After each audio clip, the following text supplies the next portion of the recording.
এটার জন্য একটু সময়ের দরকার। আমরা চাই যে প্রাণবন্ত সংসদ থাকুক, আলোচনা হোক, সমালোচনা হোক এবং বিধি মোতাবেক ওয়াকআউট হোক, সব কিছুই হোক। বিএনপি একটা বিশ্ব সংস্কার নিয়ে একটা আকাঙ্ক্ষার জায়গায় একটা আঘাত করেছে বিএনপি যদি বলি। এবং আজকে যদি বলি যে তর্কের কথা বলছিলাম, আজকে একটা অনুষ্ঠান জামায়াত ইসলামের আমির বিরোধী দলীয় নেতা তিনি বলেছেন যে সংসদে ফ্যাসিবাদের ছায়া দেখতে পাচ্ছেন তিনি। এবং তিনি মনে করে দিয়েছেন যে অপকর্ম করলে আগের সরকারের চেয়ে পরের সরকারের পরিণতি আরও ভয়ঙ্কর হবে। সব কিছু মিলে আসলে এই হুমকি ধামকে কিংবা আন্দোলনের এই এবং আপনাদের পরিণতির যে ভবিষ্যৎবাণী, কঠোর সমালোচনা বা আপনার পরিণতির যে ভবিষ্যৎবাণী, এটা কিভাবে দেখছেন? একজন বিরোধী দলের নেতার কাছ থেকে আমরা ঠিক এই টাইপের কথাই আমরা শুনতে চাই। বিশেষ করে আমি মনে করি যে চুলচেরা হিসাব করে যতটুকু পারে সরকারকে যদি চাপে রাখে, সরকার যেন বিরোধী দলের চাপে থেকে জনগণের জন্য এবং নিজে থেকে যেটুকু করে তো করেই, সেটা যত সরকার এই জায়গায় চাপে থাকবে তত সরকার স্বচ্ছতা থাকবে, তত সরকার গণতান্ত্রিক হবে।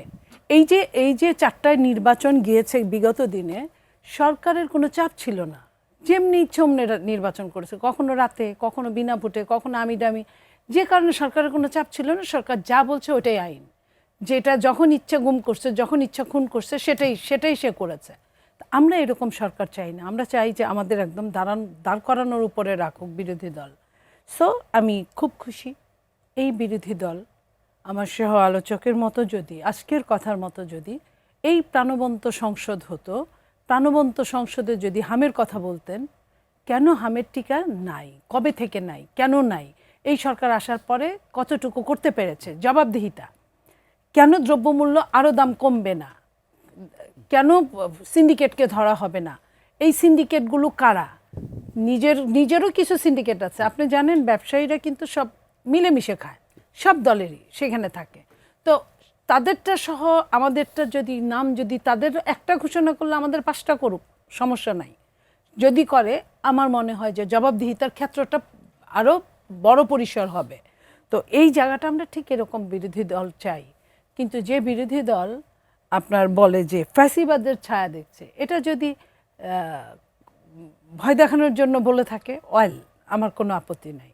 কিন্তু একটা আপনি যেটা বললেন যে 1 মাস 27 দিনের সরকারের কাছে আপনি ছায়ার কিছুই দেখতে পারেন না, যে সরকার আসার সাথে সাথে, সংসদে ঢোকার সাথে সাথে তার 133টা আপনার অধ্যাদেশকে পরিপূর্ণতা দিতে হয়।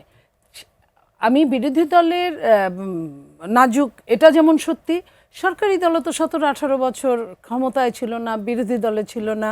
আপনার অনেকেই নতুন সংসদ সদস্য, অনেকেই অনেক কিছুই চাইলেই, এটা এমন না সংসদ যে আপনি চাইলেই পরের দিন মুখস্থ করলেন, ওই বইটা, সংবিধানের বইটা মুখস্থ করলে যে সব হবে তাও কিন্তু না, কারণ ওটা কখন, কোন সময়, কোনটা ইমপ্লিমেন্ট করতে হয়, এটাও একটা ব্যাপার। সো ওই সংসদে 2-3 বার গেলেও কিন্তু তাকে নতুনই মনে হয়। তো সেই জায়গা থেকে আমরা মনে করি যে 133টা অধ্যাদেশ টানা চোখ বন্ধ করে দিনে 10টা 20টা 30টা করে পাশ করা, এটা এক ধরনের, আগের সরকার, ইন্টারিম সরকার যেভাবে যেটা করে জমিয়ে রেখেছে, তাদেরও কিছু করার ছিল না, কারণ সংসদ ছিল না। সেইটাকে টাইম দিতে হবে। সেই টাইমের জন্য কিছু জিনিস আপনার হয়তো বা ওইভাবে, যেভাবে সার্জিস বললেন যে 31 দফার সঙ্গে এটা ছিল, এটা পাই নাই, এটা ছিল, এটা পাইনি, ফাইন, তারা স্টাডি করছে, আমরা খুব খুশি। বাট এটার জন্য আমার মনে হয় স্বরাষ্ট্রমন্ত্রী এবং আইনমন্ত্রী আজকেই সম্ভবত প্রেস কনফারেন্স, আজকে অথবা গতকালকে প্রেস কনফারেন্সে ওনারা কিন্তু ক্লিয়ার করেছেন যে কখন কোনটা, এটার জন্য একটু সময়ের দরকার। আমরা চাই যে প্রাণবন্ত সংসদ থাকুক, আলোচনা হোক, সমালোচনা হোক এবং বিধি মোতাবেক ওয়াকআউট হোক, সব কিছুই হোক। তা এইটার জন্য আপনার যখন প্যারাসিটামল দরকার, আপনার জ্বর হবে, সিজন পরিবর্তন হলে জ্বর হবে, মশায় কামড় দিলে জ্বর হবে, হাম উঠলে জ্বর হবে, বিভিন্ন ভ্যারাইটিস প্রবলেমে জ্বর হবে। কিন্তু আপনি প্রথম দিনই যদি জ্বরের অ্যান্টিবায়োটিক খান, অ্যান্টিবায়োটিক খাওয়ার দিন আপনি কি খাবেন? ওই যে বলেন না, ছোটোবেলা পড়েছি আমরা প্রত্যেকেই যে প্রতিদিন বাগে ধরে রাখাল ছেলেকে, যেদিন সত্যিকার বাগে ধরে সেদিন কিন্তু কেউ আসে না। আমি আবারও বলছি, আমরা যারা সরকারি দলে আছি, যারা বিরোধী দলে আছি, আমরা প্রত্যেকেই 24-এর নায়ক, অন্তত ভিলেন না কেউ, নায়ক, সাবনায়ক বা কোনো না কোনো প্রত্যক্ষ বা পরোক্ষভাবে তাদের এই জাতির জন্য কিছু করার ছিল, করেছে।